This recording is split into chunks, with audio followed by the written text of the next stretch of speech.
E aí galera, tudo bem com vocês? Vamos para mais um giro de notícias sobre o Cruzeiro com questões importantes que têm movimentado o ambiente do nosso clube nas últimas horas. Meu nome é Emerson Araújo, esse é o canal 6x1 e desde o início eu peço para você deixar o like no vídeo, se inscrever no canal caso ainda não seja inscrito e usar os comentários para deixar as suas opiniões sobre cada um dos temas. Lembrando que o vídeo é feito com patrocínio do OneFootball, que é o maior aplicativo sobre futebol do planeta com mais de 20 milhões de downloads. Ele é totalmente gratuito, está disponível tanto para Android quanto para iOS e o link para você baixá-lo está aqui na descrição do vídeo. O primeiro tema é a respeito do atacante Fred. Saiu uma notícia nessa manhã de quinta-feira, dia do clássico contra o Atlético, de que o atleta teria ingressado na CNRD, a Câmara Nacional de Resolução de Disputas, pelo não pagamento de direito de imagem por parte do Cruzeiro desde que ele assinou com o clube, no final de 2017, entrando em vigor ali em janeiro de 2018. Segundo a reportagem, o salário do Fred em carteira é de R$800 mil e ele receberia ainda mais R$200 mil por mês como direito de imagem, receberia por fora, totalizando aí vencimentos de R$1 milhão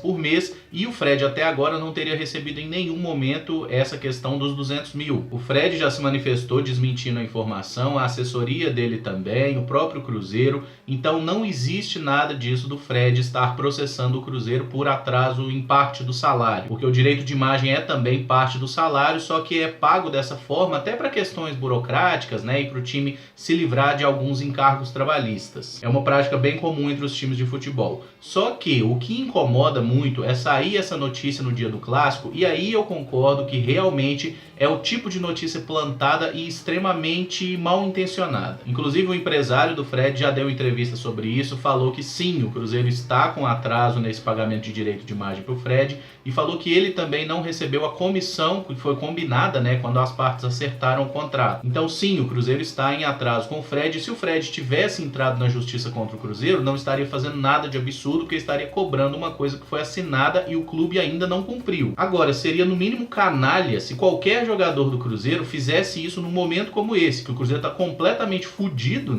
assim, em todos os aspectos fora de campo, passando pela maior crise da história. Então o Fred não acionou a justiça, não tem nada disso. Foi uma situação plantada e é nessa hora que eu bato naquela tecla que eu sempre tenho falado com vocês. Aprender a selecionar fonte, porque nessa hora que o time está em dificuldade vai aparecer muito aproveitador e maus profissionais existem em todas as áreas. O jornalismo não foge à regra. Portanto, sim, o Cruzeiro está devendo ao Fred, mas não, o Fred não acionou a justiça cobrando nada do Cruzeiro. E uma coisa que me incomodou nessa história toda é saber que o Fred está ganhando R$1 milhão por mês, porque as partes não confirmaram esse valor, mas também não negaram. Então, realmente os vencimentos do Fred devem ser R$1 milhão por mês. Quer dizer, um jogador que chegou ao Cruzeiro com 34 anos, depois de uma boa temporada pelo Atlético de fato, mas era um jogador que estava sem clube, livre no mercado e está recebendo R$1 milhão por mês e ainda meter um contrato de 3 anos com ele. E é nessa hora que eu concordo totalmente com quem fala. O erro foi contratar o Fred. Não era para ter contratado o Fred.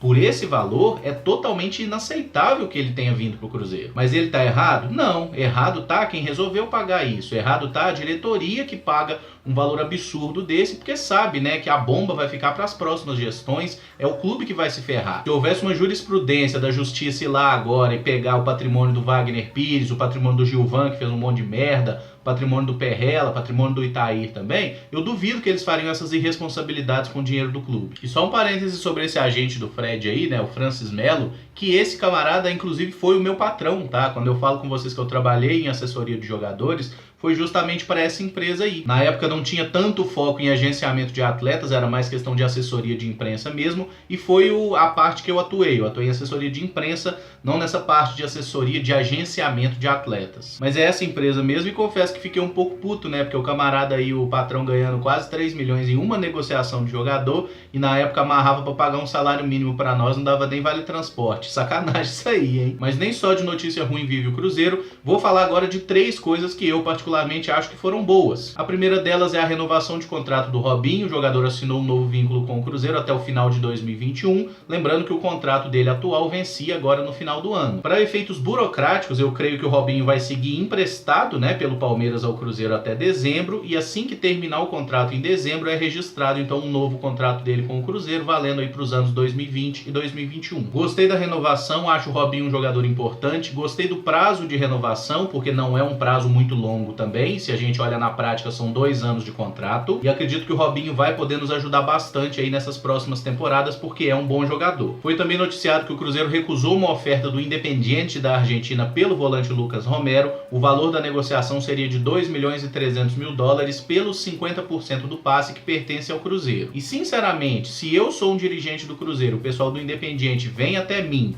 com uma proposta oficial de 2.300.000, eu mando enfiar no cu. Sei que tem muita gente que não gosta que fale palavrão nos vídeos, mas a única forma que tem de responder a uma proposta ridícula dessa é assim, não dá pra ser educado. Que bom que recusaram a oferta pelo Romero, eu espero que tirem da cabeça negociar esse jogador e realmente não acredito aí em alguns rumores que vi que o Romero teria pedido pra sair do Cruzeiro. Ele é um jogador que sempre mostrou muita vontade de jogar pelo clube, sempre foi extremamente raçudo, extremamente comprometido, e eu acho que o esforço com o Lucas Romero deveria ser o oposto, deveria ser para mantê-lo aqui por mais tempo, para renovar o contrato, até porque a gente sabe, naquelas cláusulas de contratação dele junto ao Vélez, tem lá muito claro, se o Romero renova o contrato com o Cruzeiro compra os outros 50% do passe dele por $1 milhão.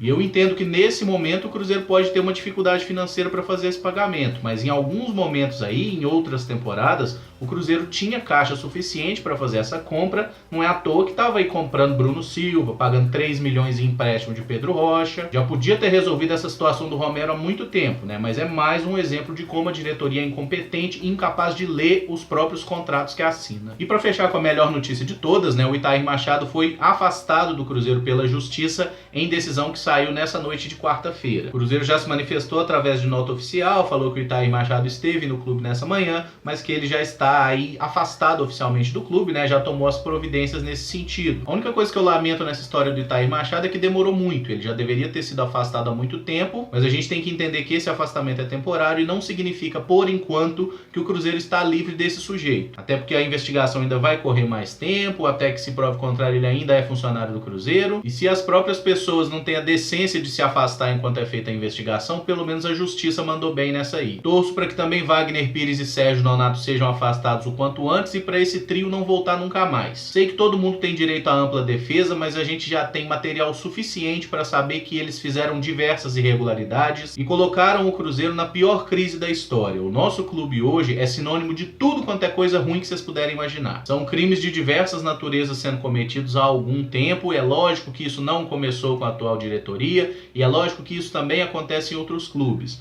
Mas a gente tem que focar no nosso, até porque a gente tem conta com o Cruzeiro. Os outros clubes vão se ferrar. Mas é um sinal de maturidade entender que quando estão apontando o nosso erro, o que a gente tem que fazer não é apontar o erro do outro. O que a gente tem que fazer é resolver os nossos problemas. E é isso que a gente tem que fazer a partir de agora. Dentro de campo é apoiar, porque bem ou mal, esses jogadores são quem está representando a camisa do Cruzeiro. Seja ganhando 1 milhão por mês, seja ganhando 10 mil por mês, quem está lá vestindo a nossa camisa e nos representando são esses atletas. Então a gente tem que apoiá-los e também cobrá-los para que façam um serviço bem feito, coisa que não tem feito ultimamente. Agora, fora de campo, independente do que acontecer no Clássico, a gente não pode simplesmente deixar para lá. E só para fechar com uma coisa que o Mano Menezes falou na coletiva ontem, ele disse que tem muita gente aí que parece estar disposta a destruir o Cruzeiro, destruir o trabalho que foi construído aí nesses últimos 3 anos, reiterando a força do conjunto do Cruzeiro e tudo mais, que vai se unir para conseguir sair dessa. Mas aí eu faço apenas uma lembrança ao Mano Menezes. As críticas individuais a alguns jogadores não são feitas à toa. Se a torcida tá pegando no pé de alguns jogadores como o Ariel Cabral, por exemplo, é porque o Ariel Cabral não está jogando porcaria nenhuma. E a única forma de resolver essa situação é com os próprios jogadores jogando bem. Então que o Cruzeiro faça um puta jogo hoje, arregace o Atlético, ganhe, nos coloque numa boa situação na Copa do Brasil, que a gente se classifique, melhore no Campeonato Brasileiro, porque é muito difícil conseguir manter essa crise institucional fora de campo, né, sem afetar o que acontece dentro do campo. Mas se o Mano Menezes conseguir fazer isso e o Cruzeiro sair da situação difícil dentro de campo sob o comando dele, esse cara vai atingir um status de ídolo aqui no Cruzeiro que nenhum treinador tem. E se tem alguém disposto a destruir o Cruzeiro, eu acho que certamente são as pessoas que estavam comandando ele nos últimos anos. No mais, eu vou encerrar esse vídeo por aqui, porque eu não pretendo que ele seja postado muito tarde, até porque daqui a pouco a gente já tem um jogo contra o Atlético, né? 8 horas da noite, então, vai passar no Sport TV para outros estados e não para Minas Gerais. Aqui para Minas Gerais só no Premier FC, o que eu achei uma puta de uma sacanagem, mas a gente sabe como que esse pessoal é, né? Quer ganhar dinheiro a todo custo, quer dizer, o estádio já tá lotado, já vendeu todos os ingressos, o que custava transmitir o jogo no Sport TV? Mas é isso, se gostou do vídeo, deixa o like, se inscreve no canal caso ainda não seja inscrito, usa os comentários comentários aí para dar a sua opinião sobre essa situação toda. E lembro que assim que terminar Cruzeiro e Atlético, aí por volta das 10 da noite, tem live aqui no canal pra gente comentar a partida. Tomara que a gente tenha motivos para comentar aí sobre uma grande vitória do Cruzeiro, tá bom? Muito obrigado por acompanhar, um abraço e até o próximo vídeo. Valeu!